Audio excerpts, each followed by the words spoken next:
ગુજરાત રાજ્યના ગૃહમંત્રી શ્રી હર્ષ સંઘવી સાહેબ તેમજ ડીજીપી શ્રી વિકાસ સહાય સાહેબની સૂચના હેઠળ અત્રે મોરબી જિલ્લાના એસપી રાહુલ ત્રિપાઠી સાહેબના માર્ગદર્શન હેઠળ અહીંયા ડિવિઝન વિસ્તારમાં વાંકાનેર સિટી અને તાલુકાના જે ગુનેગારો છે, બદમાશો છે, એનું લિસ્ટ બનાવવામાં આવ્યું.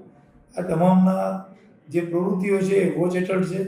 તેમની ગેરકાયદે પ્રવૃત્તિઓમાં તેમનું મકાન છે એ ગેરકાયદેસર છે કે કેમ કે કાયદેસર છે, તેમના વીજ જોડાણ કનેક્શન, તેમના પાણીના કનેક્શન, તેમના ગેસના બોટલ વાપરવાની સ્ટાઇલ, અલગ અલગ જે કોઈ પ્રવૃત્તિ સાથે સંકળાયેલા છે એમાંથી કોઈ પણ પ્રવૃત્તિ ગેરકાયદેસર જણાયેલ આવે તો આ અંગે એકદમ કડક પગલાં લેવામાં આવે તે પ્રકારનું અહીંયા આયોજન કરવામાં આવ્યું છે.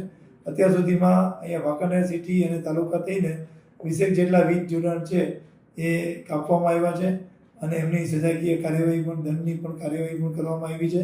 હવે નળ જોડાણ અને જમીન ઉપર જે મકાન કે વાડા કે બાંધકામ કોઈ કરેલું હશે તો તે અંગેની માહિતી મેળવી અને એની કાયદેસરની કાર્યવાહી કરવામાં આવશે. આજરોજ વાંકાનેર સિટી અને તાલુકાના ખૂન, ગૃહ પ્રવેશ, ઘરફોડ ચોરી, રાયોટિંગ, ઈજા, અપહરણ, બળાત્કાર જેવા ગંભીર ગુનાના આરોપીઓને અહીં વાંકાનેર સિટી પોલીસ સ્ટેશન ખાતે બોલાવવામાં આવેલા હતા. જેની સંખ્યા આજે 35 થી 40 ગણી શકાય. અલગ અલગ ગુનેગારોને હિદાયત કરવામાં આવી કે ભવિષ્યમાં એ લોકો કાયદાનું પાલન કરશે અને કોઈ ગુનાહિત પ્રવૃત્તિમાં નહીં સંડોવાય તો ફાયદામાં રહેશે, નહીં તો કાયદાનું કામ કરશે અને કાયદામાં કોઈને છોડવામાં નહીં આવે. અને આ સાથે તેમને સૂચના પણ આપવામાં આવી છે અને તેમની પર વોચ રહેશે એવી એમને જાણ પણ કરવામાં આવી છે.